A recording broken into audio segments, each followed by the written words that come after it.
अस्सलाम वालेकुम। आज जो हमारा टॉपिक है वो हेक्सोस मोनोफॉस्फेट शंट है।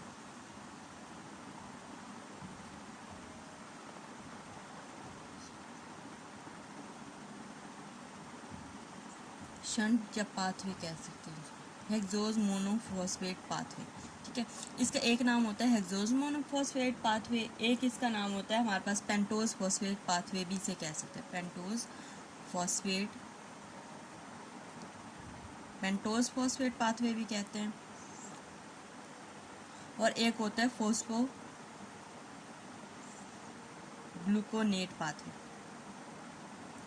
एक ही पाथवे के हमारे पास क्या हैं, तीन नाम हैं। एक हेक्सोस मोनोफॉस्फेट पाथवे है, एक है पेंटोस फॉस्फेट पाथवे और एक क्या हो जाएगा, फोस्फोग्लूकोनेट पाथवे। अब जिस तरह से आगे साइकिल बनता जाएगा मैं बताती जाऊंगी कि इसको हेक्सोस मोनोफॉस्फेट इसकी वजह से कहते हैं, पेंटोस फॉस्फेट इसकी वजह से कहते हैं और हमारे पास फोस्फोग्लूकोनेट पाथवे क्यों कहते हैं। बेसिकली तो आज हमने इसको पढ़ना है यहाँ से, जो लिपिन है पेज नंबर 146 से।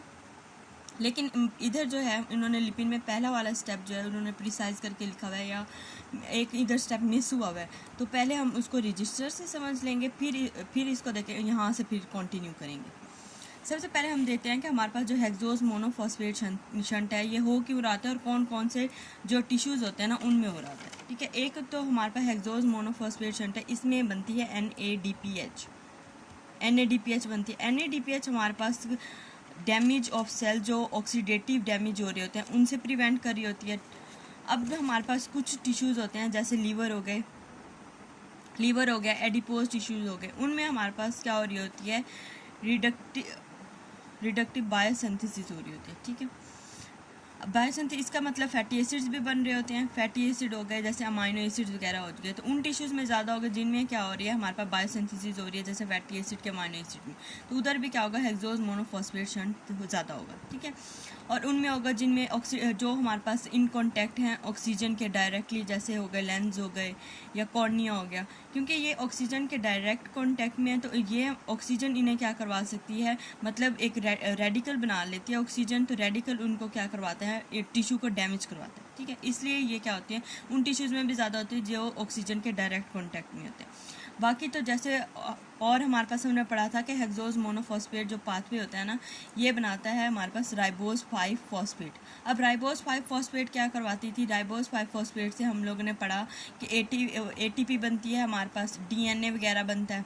ठीक है, तो इसलिए हमारे पास ये वाला पाथवे इंपॉर्टेंट होगा, और क्योंकि ये हर सेल में होगा तो ये हर सेल में हमारे पास ATP भी चाहिए और DNA वगैरह भी, तो इसलिए हर सेल में ये होगी।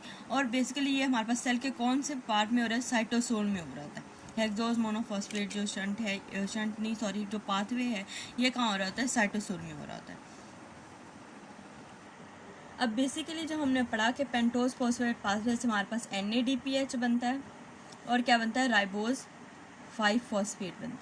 ठीक है, और इसका एक और जो हमारे पास काम होता है वो क्या होता है कि हमारे पास ये बनाता है ग्लाइकोलाइसिस के इंटरमीडिएट्स को बनवाता है।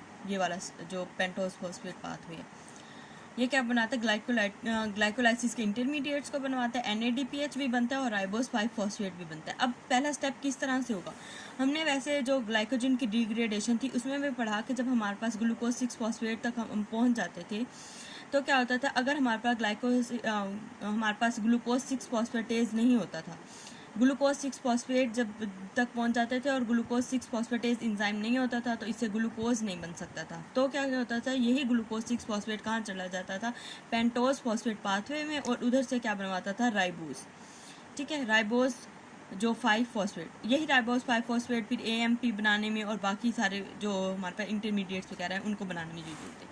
अब हम पहला जो इसका ये होगा, ये वही है ग्लूकोज 6 फॉस्फेट। ग्लूकोज 6 फॉस्फेट क्या होगा, हमारे पास इसके कार्बन नंबर 6 पे क्या फॉस्फेट लगा हुआ होगा। अब एक एंजाइम होगा ग्लूकोज 6 फॉस्फेट डिहाइड्रोजिनेज, ये क्या करवाएगा, ये इसकी जो है ऑक्सीडेशन करवा देगा। ये हमारे पास क्या हो गया, ऑक्सीडाइज, ग्लूकोज 6 फॉस्फेट ऑक्सीडाइज हो जाएगा और किसको, NADP जो होता है इसको रिड्यूस करवा देते हैं, NADPH बन जाता है। ठीक है, अब ये जो हमारे पास NADP है ये कहाँ से आया, ये हमारे पास जो माइटोकॉन्ड्रिया होती है ना, माइटोकॉन्ड्रिया में एक साइकिल हो रहा होता है, जो इलेक्ट्रॉन ट्रांसपोर्ट चेन हो रही होती है, उसी के साथ में एक हमारे पास प्रोटीन पड़ी होती है जिसे हम कहते हैं ट्रांस हाइड्रोजिनेज। यही ट्रांस हाइड्रोजिनेज क्या करवाती है, को NADP में कन्वर्ट करते हैं, ठीक है। तो यही NADP क्या हो जाएगा, अब इधर यूज़ होगा। NADP के क्या हो जाएगी, यहाँ पर रिडक्शन हो जाएगी, ये NADPH बन जाएगा, ठीक है। NADPH बन गया। अब ये NADPH इंजाइम का ये पोटेंट इनहिबिटर भी होता है, इस इंजाइम का, ग्लूकोज 6-फॉस्फेट डिहाइड्रोजिनेज का। क्योंकि हमारे पास अगर ये NADPH हमारे बॉडी में बहुत ज़्यादा बन गया है तो हमें ये प्रोसेस करवाना ही नहीं, हम करवाना ही नहीं चाहते इसको, तो ये क्या करवा देगा, NADPH इसको इनहिबिट करवा देगा, ठीक है। एक ये हो गया। एक होती है हमारे पास इंसुलिन, जब हमने वेल फूड ली लिया, हमारी बॉडी में ग्लूकोज ज़्यादा है, तब भी हम लोग क्या करवाते हैं, इंसुलिन का भी इस पर क्या होता है, ग्लूकोज 6-फॉस्फेट डिहाइड्रोजिनेज पे पॉजिटिव